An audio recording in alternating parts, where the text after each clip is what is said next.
1 minus 1/2 into 1 minus 1/3 into 1 minus 1/4 ഇങ്ങനെ പോയിട്ട് 1 minus 1/10 വരെ ഉണ്ട്. ഇതിന്റെ ആൻസർ എത്രയെന്ന് കണ്ടുപിടിക്കണം. എങ്ങനെയാണ് നമ്മൾ കണ്ടുപിടിക്കുക?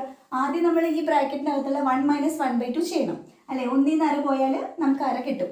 പിന്നെ ഇവിടുത്തെ 1 മൈനസ് 1/3 അതെങ്ങനെ ചെയ്യാം? 1 മൈനസ് 1/3 നമ്മളിവിടുത്തെ ക്രോസ് മൾട്ടിപ്ലൈ ചെയ്തു. 3 ഇൻറ്റു 1 3 മൈനസ് 1/3 അത് ചെയ്യുമ്പോൾ നമുക്ക് 2/3 എന്ന് കിട്ടും.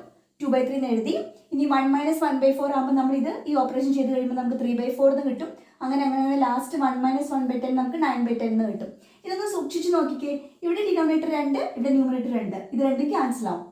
ഇവിടെ 3, ഇവിടെ 3 ക്യാൻസൽ ആവും. ഇങ്ങനെ ക്യാൻസൽ ആയി 9 വരെ ക്യാൻസൽ ആയി പോകും.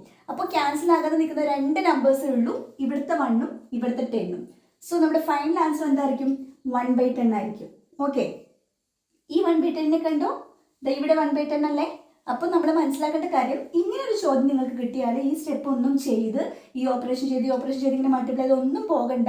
സീരീസ് ഇതാ ഇങ്ങനെയാണെങ്കിൽ 1 മൈനസ് 1/2 1 മൈനസ് 1/3 1 മൈനസ് 1/4 എന്ന് പറഞ്ഞാൽ ഏത് വേണമെങ്കിലും പോവാം. അങ്ങനെ ഒരു ക്വസ്റ്റ്യൻ കിട്ടിയാൽ ആൻസർ ഇതാ ഇത്രയേ ഉള്ളൂ. ഏറ്റവും ലാസ്റ്റ് കിടക്കുന്ന ഭിന്നസംഖ്യ ഏതാണോ അതായിരിക്കും നിങ്ങളുടെ ആൻസർ. അപ്പോൾ 1 minus 1/2 1 minus 1/3 etcetera to 1 minus 1/8 എന്നാണെങ്കിൽ ആൻസർ 1/8 ആയിരിക്കും. PSC എക്സാം ഗൈഡിൽ റിപ്പബ്ലിക് ഡേയോടനുബന്ധിച്ച് 2 ദിവസത്തേക്ക് നമ്മുടെ എല്ലാ കോഴ്സുകൾക്കും സ്പെഷ്യൽ ഫീ ഓഫർ ഉണ്ട്. അഡ്മിഷൻ എടുക്കാൻ എത്ര വേഗം കോൺടാക്ട് ചെയ്യുക.